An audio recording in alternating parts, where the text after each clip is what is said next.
Yang Berhormat Batu Tiga. Terima kasih Puan Speaker.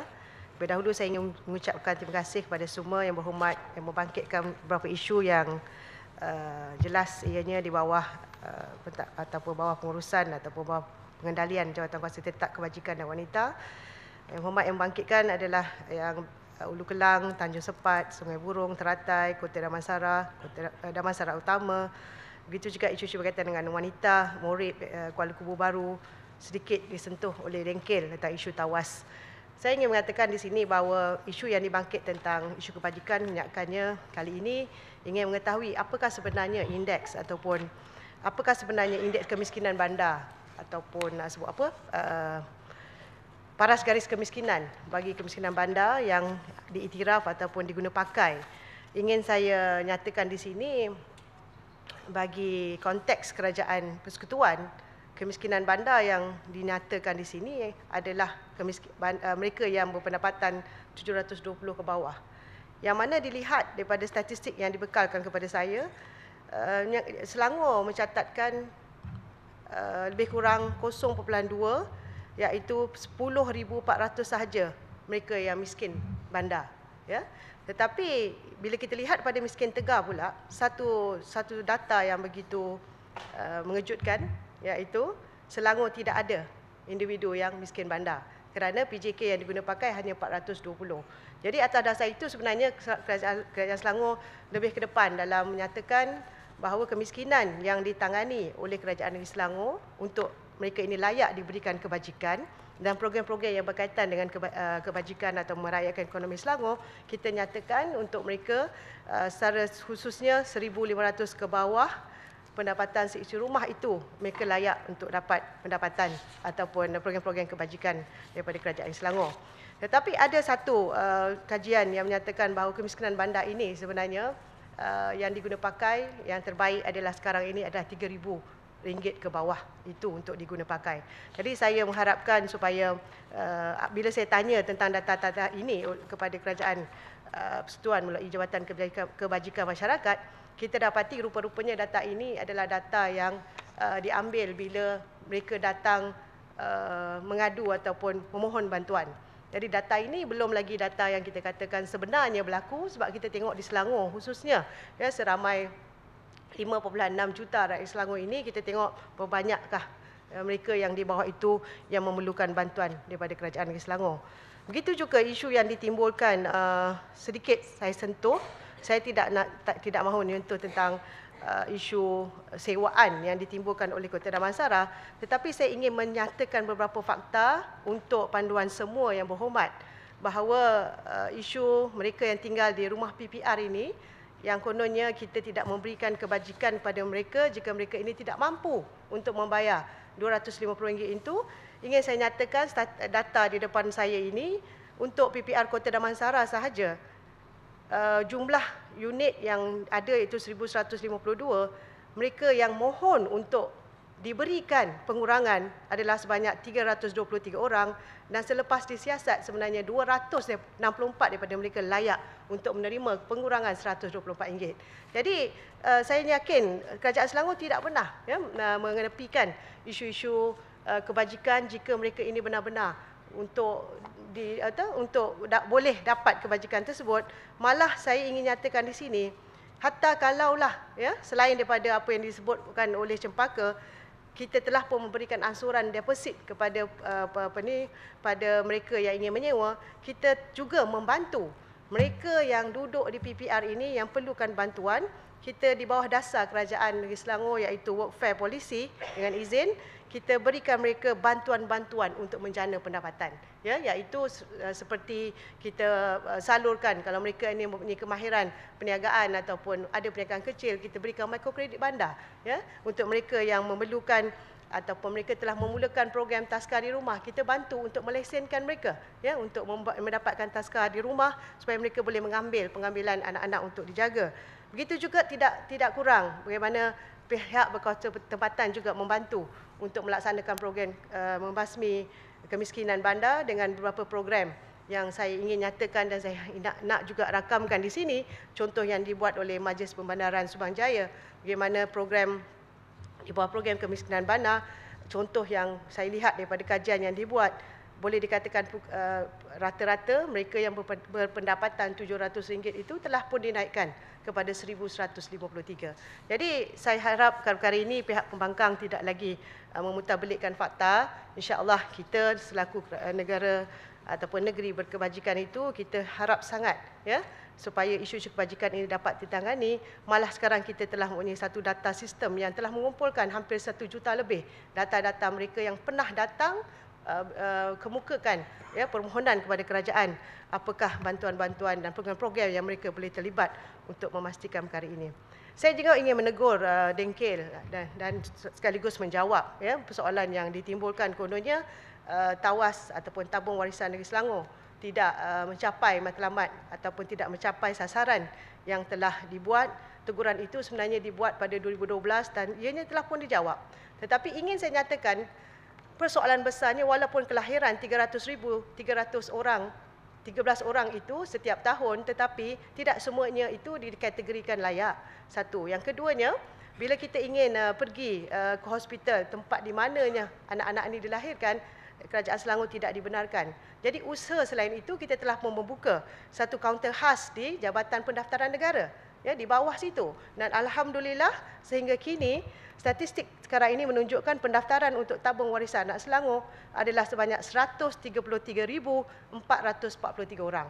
Alhamdulillah melebihi sasaran yang ada, tetapi ini ingin saya timbulkan bahawa kita tidak pernah, ya, Kerajaan Negeri Selangor tidak pernah berputus asa walaupun sekatan-sekatan yang telah dibuat oleh Kerajaan Persekutuan.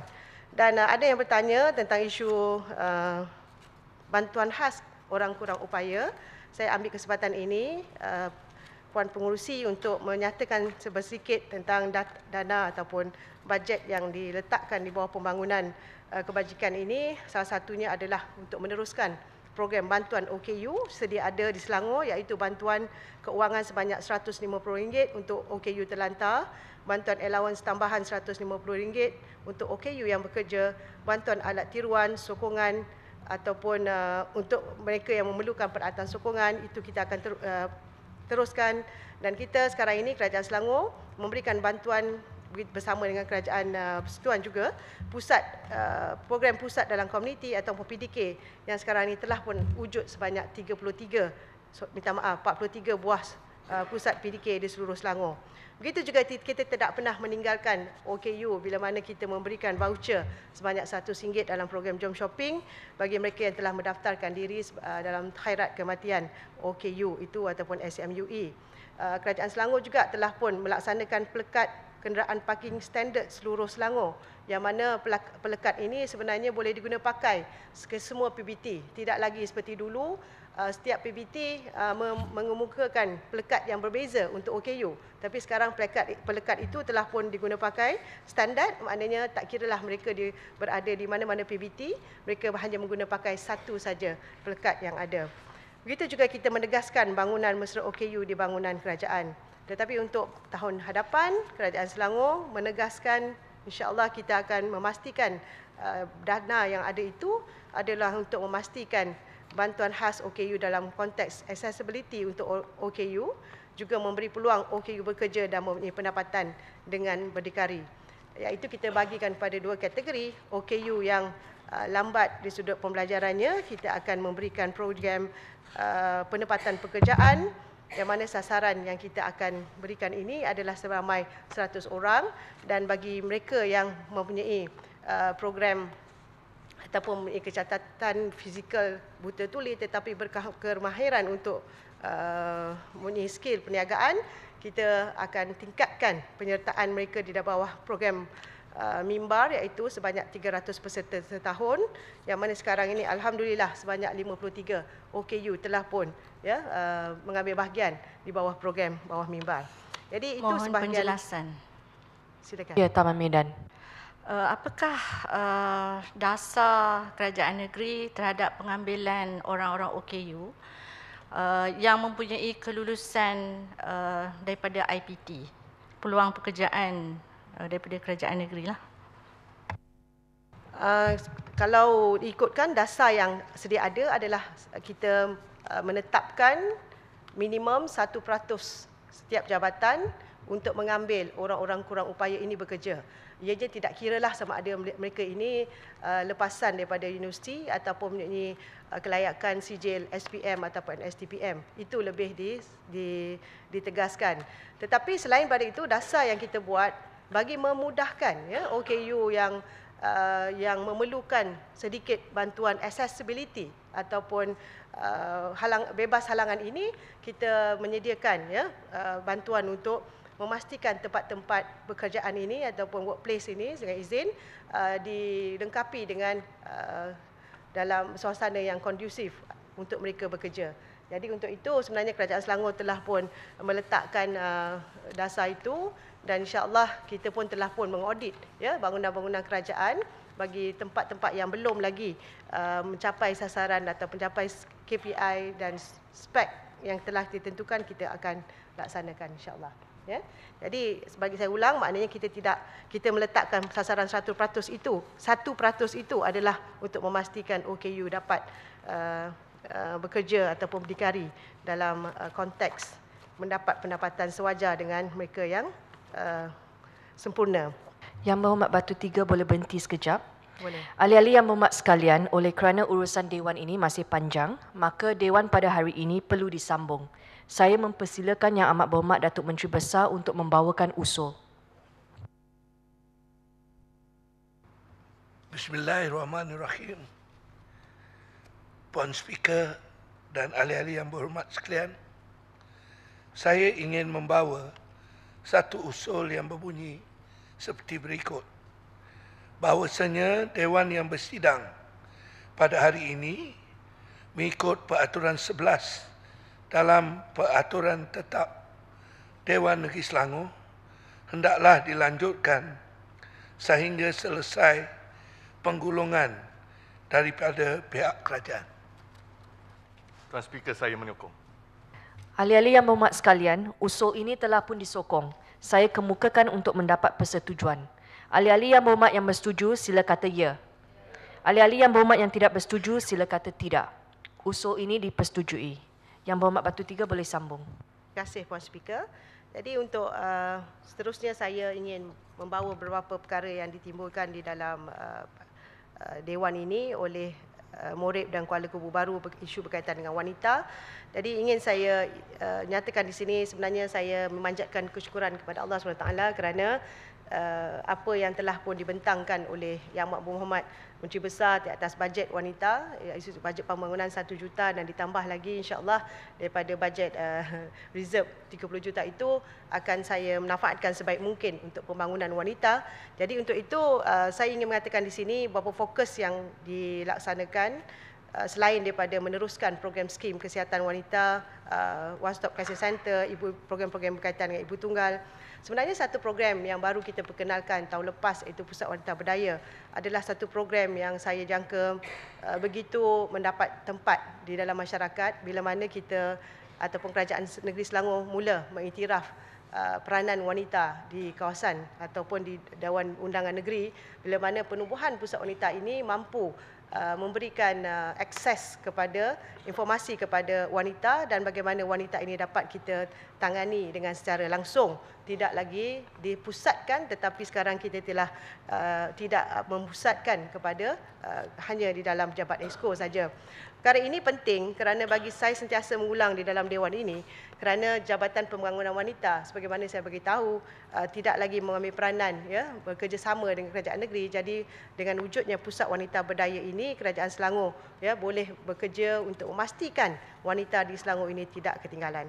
Jadi soalan yang dinyatakan di sini, apakah Kerajaan Selangor mengiktiraf ataupun ingin mengambil program caruman wanita Selangor itu sebagai wanita nasional itu sebagai satu program wanita Selangor. Saya sebenarnya kalau dikatakan ataupun ingin berkongsi pandangan bahawa caruman wanita Selangor ini ataupun wanita Malaysia ini dibuat bukanlah sekadar melontarkan pandangan yang datang daripada mana-mana, tidak, tapi kita melihat tentang bagaimana peritnya kehidupan seorang warga ibu tunggal yang mana bila ditinggalkan oleh keluarga, khususnya suami, bila berlakunya kematian dan penceraian, mereka tidak punya pendapatan ataupun sumber pendapatan yang tetap.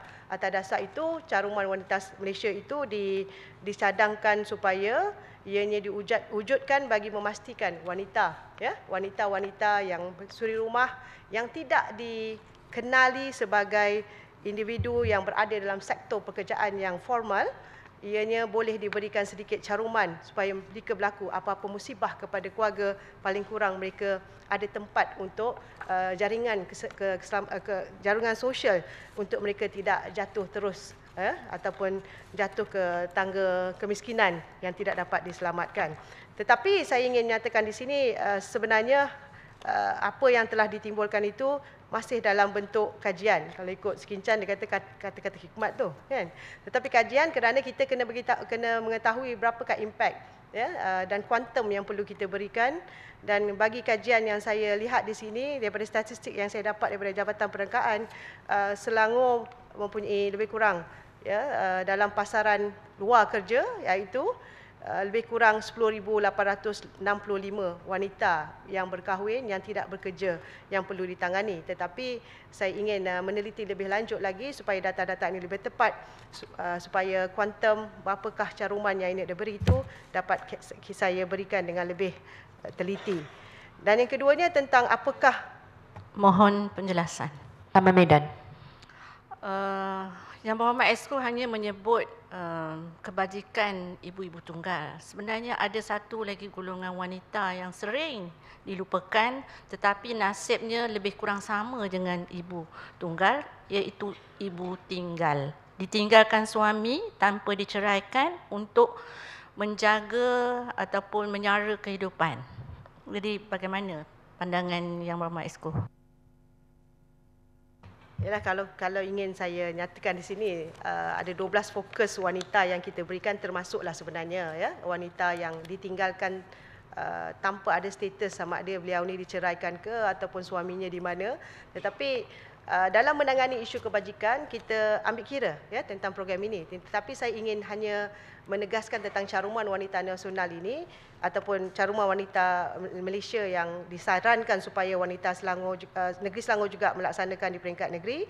Saya memberikan pandangan bahawa ianya akan dimulakan terlebih dahulu untuk mereka yang mereka yang berkahwin, ya, suri rumah, tetapi mereka tidak ada dalam lingkungan yang ada jaringan sosial atau keselamatan sosial di sudut ekonominya jika berlaku apa-apa dalam keluarga.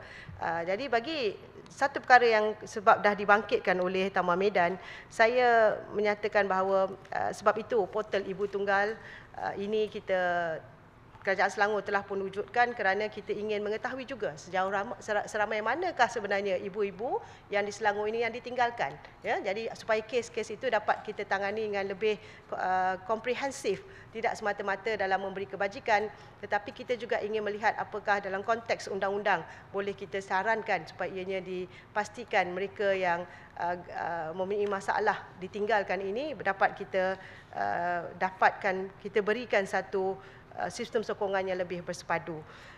Itu jawapan saya, dan seterusnya saya ingin menyentuh tentang isu Pusat Wanita Berdaya yang telah dibangkitkan atas dasar Kerajaan Selangor bagi memastikan bahawa Pusat Wanita Berdaya lebih orang kata berdaya saing dan lebih baik untuk tahun-tahun yang akan datang. Jadi Kerajaan Selangor juga akan memastikan peruntukan yang diberikan ini, insya-Allah, selain daripada kita memberikan program-program yang agak tersusun dari sudut kemahiran ekonominya, kesihatan, kemahiran kekeluargaan, ICT, urusan kewangan dan juga isu-isu berkaitan dengan Puan Speaker, mohon laluan. Ya, Sri Sedang. Ya, silakan. Terima kasih Speaker.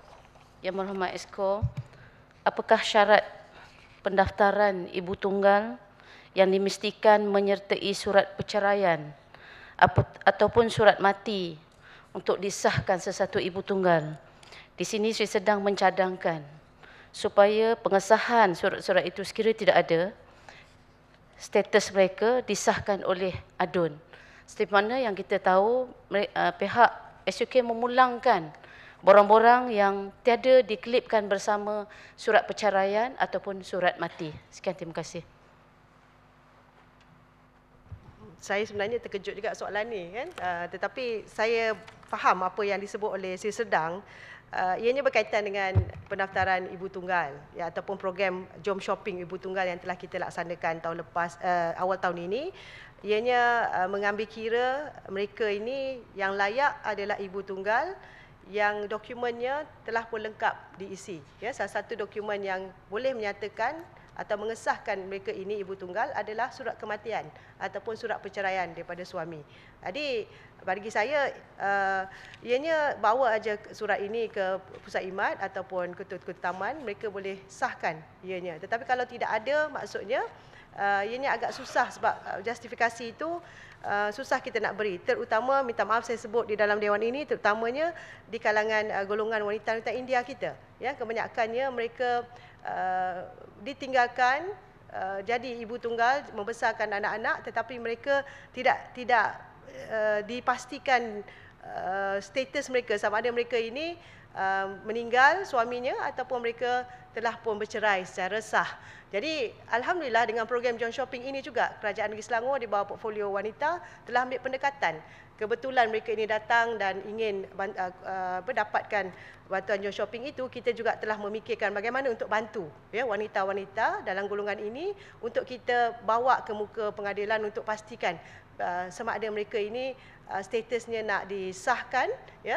Kalau macam dalam Islam kita ada talaknya, fasaknya dan sebagainya kan. Tetapi untuk orang yang bukan agama Islam mungkin cara lain untuk memastikan apakah sebenar status wanita-wanita yang ditinggalkan.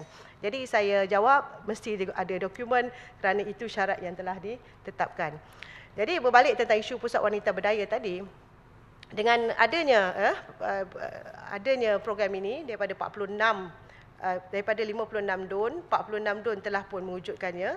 Jadi saya jangkakan tahun depan kita akan pastikan ya 10 lagi DUN ini dapat mendirikan Pusat Wanita Berdaya.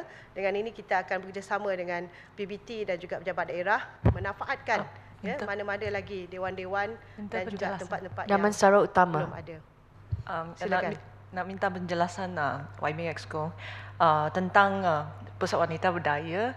Memang kita nampak di wanita ni kebajikan dan sosial kita dah buat baik Kerajaan Selangor, tapi dari segi ekonomi apakah langkah-langkah kerajaan terutamanya dalam PWB, apakah langkah-langkah kerajaan untuk meningkatkan penglibatan wanita di ekonomi, memandangkan banyak wanita sekarang kena tinggal di dalam rumah, ada 47% sahaja wanita yang bekerja sekarang di ekonomi. Apakah langkah-langkah kerajaan untuk meningkatkan pelibatan wanita? Yang soalan keduanya ialah apakah langkah-langkah kerajaan untuk meningkatkan kemahiran?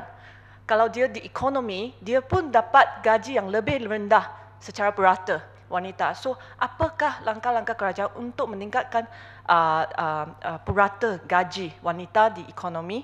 Dan yang soalan ketiga, yang dalam bajet itu ada 30 juta untuk wanita.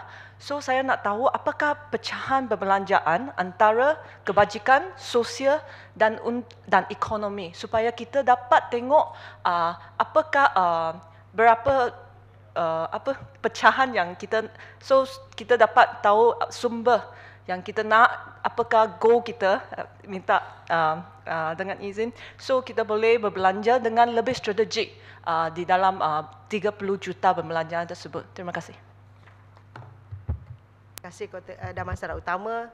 Dia banyak nak statistik dan angka-angka yang itu saya tangguhkan, insya-Allah saya akan bagi kemudian. Tetapi apa yang saya boleh garap daripada soalan yang ditimbulkan, bagaimanakah sebenarnya kerajaan ingin menambahkan pendapatan melalui program yang dibuat di bawah Pusat Wanita Berdaya ini, kan? Pendapatan atau ekonomi wanita. Memang saya di sini memang Kerajaan Selangor menampakkan ataupun merasakan bahawa penambahan pendapatan ekonomi wanita ini penting bukan saja untuk memajukan diri wanita itu tetapi untuk membantu keluarga.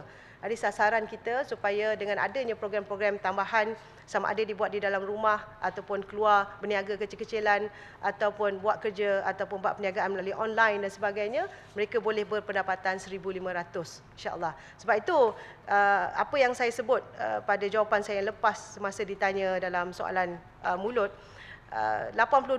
lebih kurang 82,000 wanita yang telah pun menghadiri program-program Kerajaan Negeri Selangor. Seluruh Selangor ini 46 DON itu telah pun menghasilkan beberapa wanita yang sebenarnya sekarang ini boleh berdikari di sudut pendapatannya.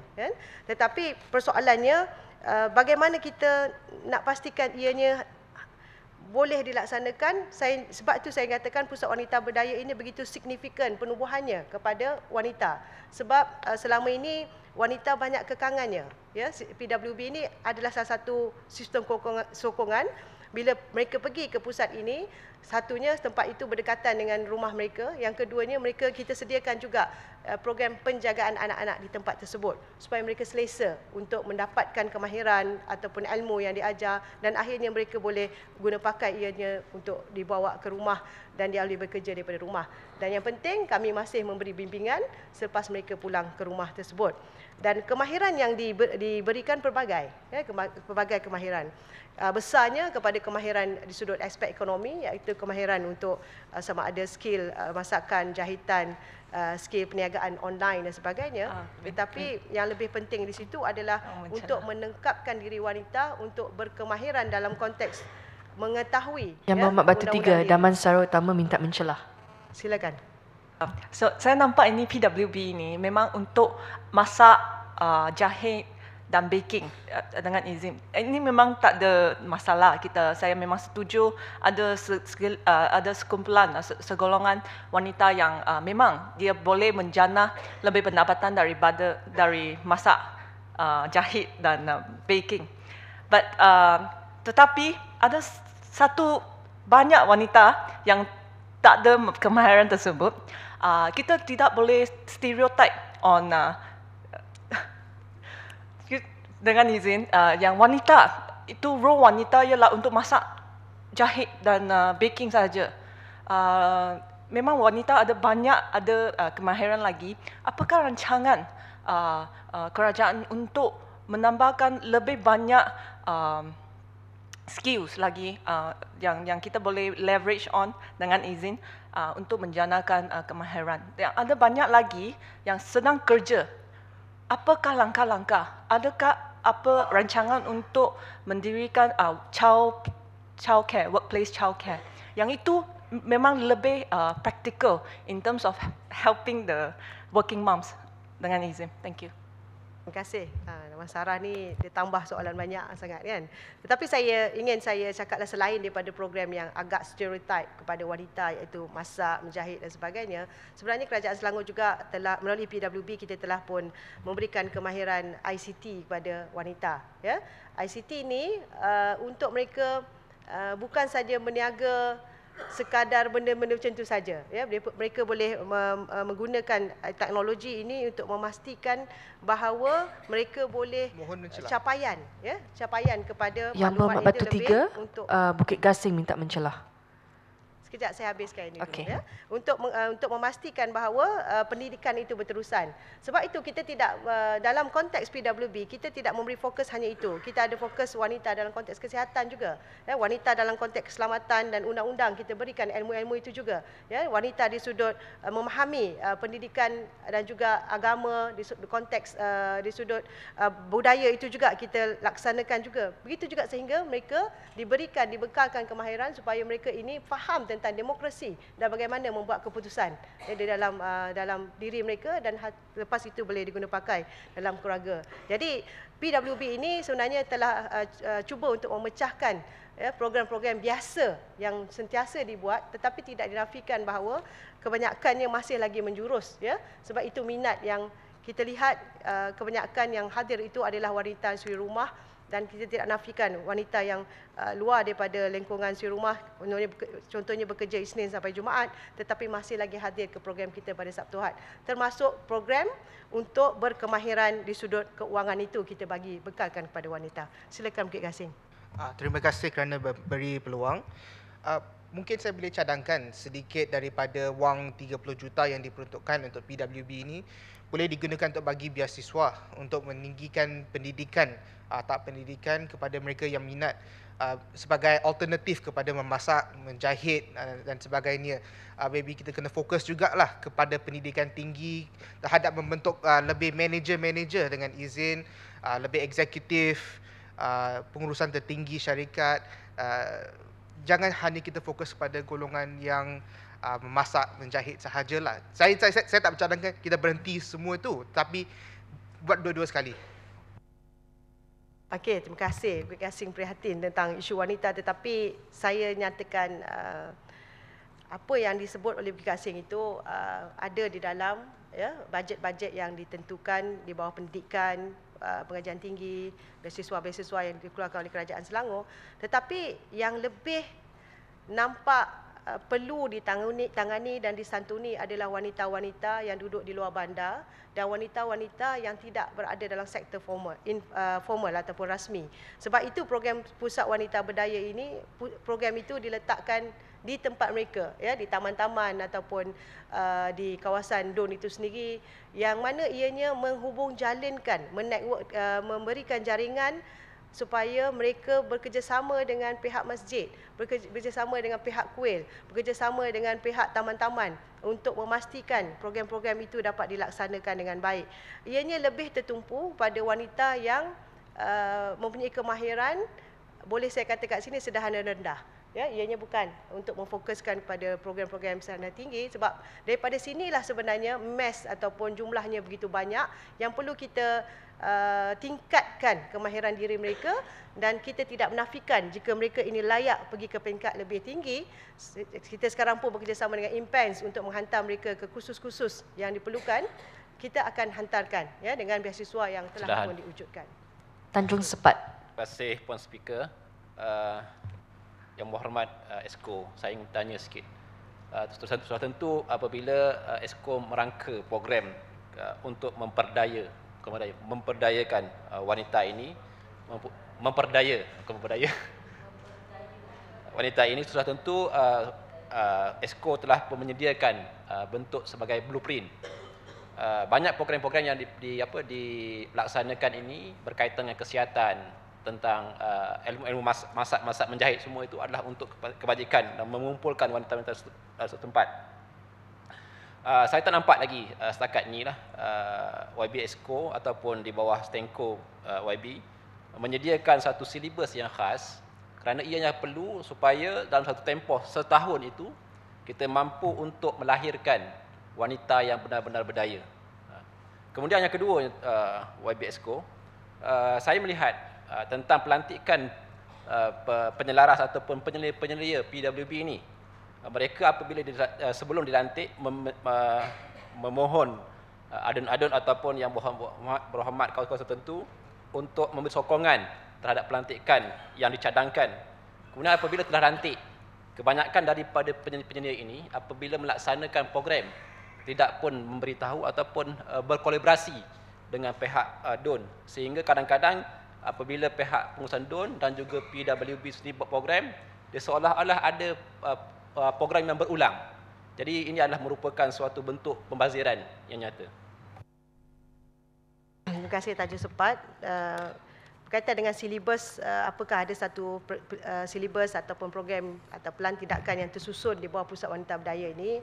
Sebenarnya alhamdulillah ianya telah pun sempurna dibuat pada awal bulan ini, dan ianya akan digunakan pakai oleh Pusat Wanita Berdaya, dan supaya ianya tidaklah hanya tertumpu tentang beberapa fokus saja, tetapi insya-Allah 12 fokus yang Kerajaan Selangor ingin capai itu dapat dilaksanakan melalui Pusat Wanita Berdaya.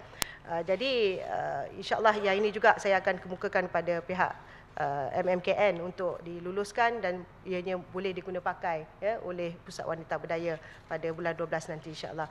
Tentang penyelia-penyelia juga kita telah buat. Sebenarnya pelantikan penyelia ini kita ataupun Kerajaan Selangor buat pada Julai 2012 yang lepas adalah untuk melihat sejauh mana signifikannya penyelia-penyelia ini diwujudkan ya.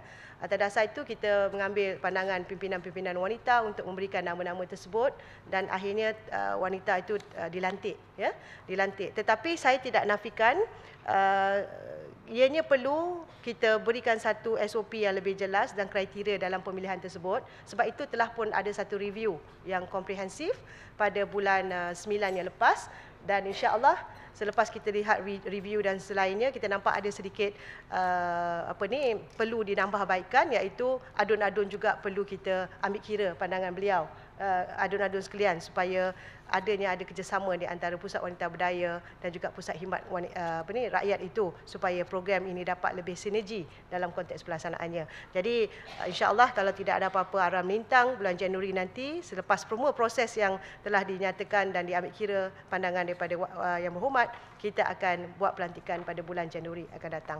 Jadi untuk itu saya juga menggesa sebenarnya soalan pula tambah panjang tadi. Jadi itulah menunjukkan bahawa pusat ataupun program wanita ini begitu signifikan.